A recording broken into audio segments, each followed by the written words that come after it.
wrote a love letter, what would you write to? Dear double-stuffed pepperoni pizza with extra cheese, you're like a warm hug on a cold day. Dear PS260, your lightning speed and 20 teraflops of power make my heart beat faster. Dear furry fluffy pillow, you're so dreamy I never want to get up when the alarm rings for school. Dear atomic cruiser skateboard, you make my stomach flutter every time we do a kick turn. It's true. All these things can make you feel pretty great, but real love isn't actually about how you feel. In fact, true love is an action. One of the greatest love letters of all time shares what love does. Love is patient. Love is kind. It is not proud.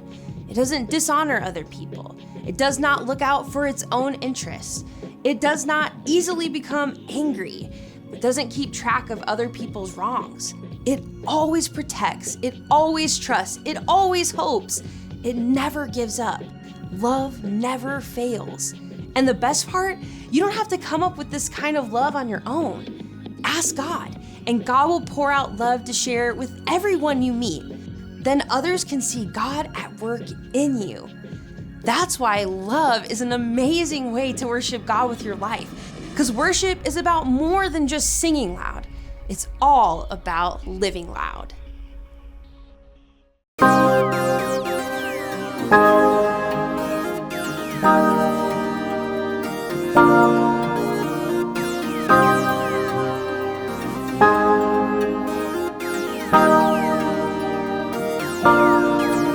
Your love is great, your love is kind.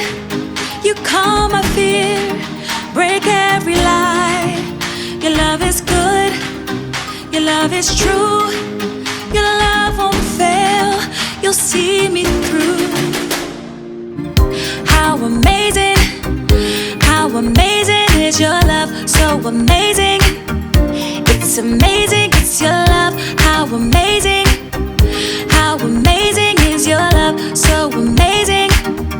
How amazing a love so deep, a love so high, a love so far, a love so wide. You changed the world, all space and time. You made the stars, you made my mind. How amazing is your love, so amazing. It's amazing, it's your love, how amazing is your love, so amazing. How amazing you are the one, your love won't fall. My Father God, the God of all. You are my light, you are my song. You give me joy, you are my home. How amazing is your love, so amazing. It's amazing, it's your love, how amazing is your love, so amazing. How amazing you are the one, your love won't fall. My Father God, the God of all. You are my light, you are my song. You give me joy, you are my home. How amazing is your love, so amazing. It's amazing, it's your love, how amazing is your love, so amazing. How amazing is your love.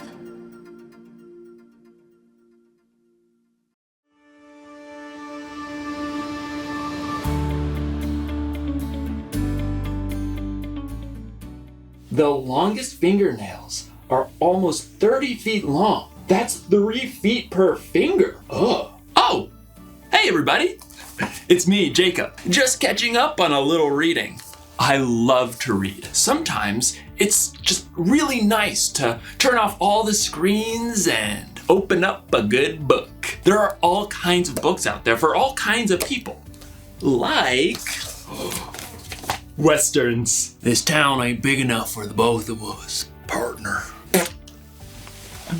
Or Fantasies. You shall not pass. Also, cookbooks. You're gonna set the mixer to puree for 14 minutes. And even audiobooks. The longest fingernails are nearly 30 feet long. That's 3 feet per finger. Oh, here's a book I remember. Kimberly Toast's Book of Manners. It's about being polite and following the rules. It tells you things like which fork is a salad fork, or how you're not supposed to have your elbows on the dining room table. You know, saying things like please and thank you. There's so many rules. It's like there's a rule for everything. So many books are about so many different things. And there are millions of books on what we're gonna talk about today. Love.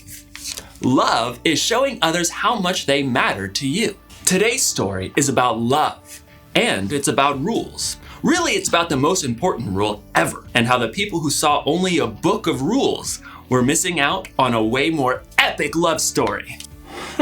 Did you know it's impolite to burp in front of strangers? I've been doing it all wrong. I'll see you soon.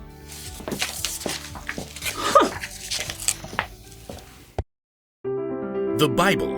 It's 66 books of history, stories, letters, and poetry that fit together to form God's one big story. The epic adventure of how He created us and loves us so much that He made a way to rescue us. As we travel through the Bible, from Genesis to Revelation, we discover people who met God and found their lives changed forever. Now, for an amazing story, inspired by the book of Matthew, chapter 22, verses 34 through 40. Unlike the nations around them, the Israelites worshipped only one God. Hear, O Israel, the Lord our God, the Lord is one. When God led the Israelites out of slavery in Egypt, God called Moses up to the top of Mount Sinai. You have seen how I carried you on eagle's wings and brought you to myself. Now if you obey me fully and keep my covenant, you will be my treasured possession and a holy nation. Out of a deep love, God gave Moses a set of 10 rules so that the people would know how to live in their newfound freedom. Here is what God says. Don't put any other gods in place of me. Don't make statues of other gods to worship. Don't misuse the name of the Lord your God. Rest on the Sabbath day to keep it holy. Honor your father and mother. Do not murder. Keep your promises to your husband or wife. Do not steal. Do not lie. Do not be jealous or envious of what others have. There were 10 commandments and many additional laws too. But it's not stealing if I just happen to borrow my neighbor's best donkey grooming brush, right? Some people look for ways around all those rules. Other people were so scared of breaking the rules they'd spent their whole lives trying to get it exactly right. What if I walk too far on the Sabbath and get out of breath? That's not resting. We better say you can't go outside the city at all on the Sabbath. There were 613 laws in total, and even more that the religious leaders added.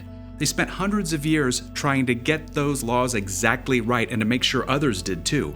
It was really the only way they knew that they would be sure that God was pleased with them. You can't sacrifice this goat in the temple. It has a freckle 3/8 of an inch behind its right front leg. Even under Roman rule, the Jewish leaders made sure to keep every single law perfectly, but they were more worried about getting things right than about what was in their hearts. Then, Jesus showed up, traveling and teaching, but he didn't act like any other teacher or rabbi. He gathered followers from the outcasts, fishermen, and tax collectors. Come, follow me. Jesus spent time with the people everyone else avoided. He made blind people see, and those who couldn't walk get up and dance. He healed those with terrible skin diseases. Look! Look! My skin is clean. I can go home to my family. Jesus invited women to follow him, something no other rabbi would do. He welcomed little children and blessed them, even though most people saw kids as a nuisance. The kingdom of heaven belongs to people like them. Jesus told a story in which a Samaritan, a person who was viewed as the enemy by Jews, was the hero. And when Jesus was giving out a list of people blessed by God, it certainly didn't include perfect rule followers. Blessed are those who are humble. They will be given the earth. Yep, Jesus was turning things upside down, and the religious leaders did not like it one bit, so they started looking for ways to trap him. One day they saw Jesus approaching a man with a twisted hand. Jesus, does the law allow us to heal on the Sabbath day? They wanted to catch Jesus breaking the law by healing the man, but instead, Jesus said, What if one of your sheep falls into a pit on the Sabbath day? Won't you lift it out? A person is worth more than sheep. So the law allows us to do good on the Sabbath day. Then, Jesus healed the man's hand. Preposterous.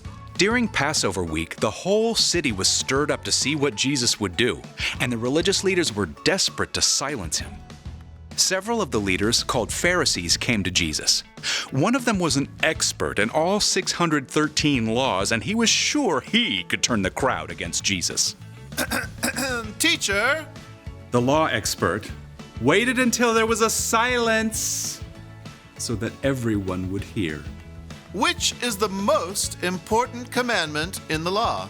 The law expert told himself gleefully. Jesus will have to pick just one law, and then I can point out all the other laws he's ignoring, and everyone will get upset. But Jesus said simply, Love the Lord your God with all your heart and with all your soul. Love him with all your mind. This is the first and most important commandment. And the second is like it. Love your neighbor as you love yourself. Before the law expert could tear this answer apart, Jesus continued, Everything that is written in the law and the prophets is based on these two commandments. But, oh, In a few short sentences, Jesus had taken 613 laws and wrapped them up in just two things to remember. Love God, love others. Instead of rules, it's about hearts. If you love God, you won't put other things ahead of God. If you love others, you won't steal or break promises to them. Instead of memorizing long lists of rules, God simply wants followers of Jesus to ask, what does it look like today for me to love God and love others? It wasn't easy back then, and it isn't easy for us now, but God will pour out love in our hearts anytime we ask.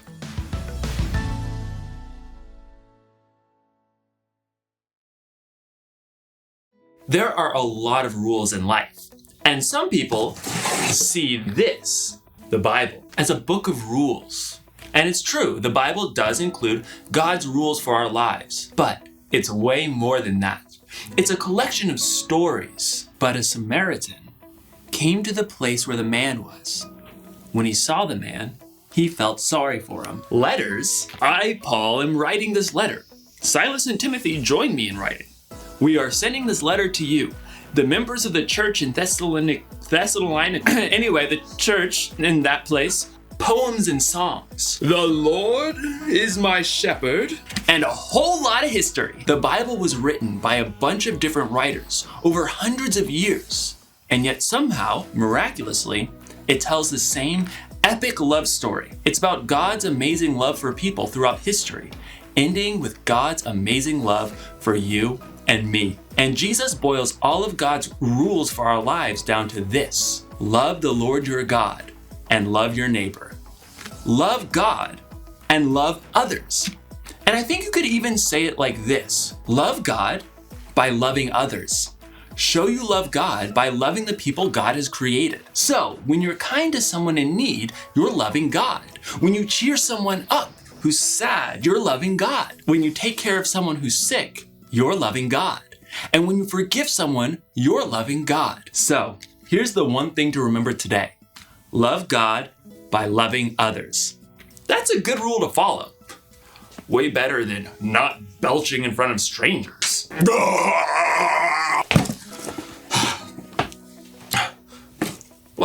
We're not strangers. Also, excuse me.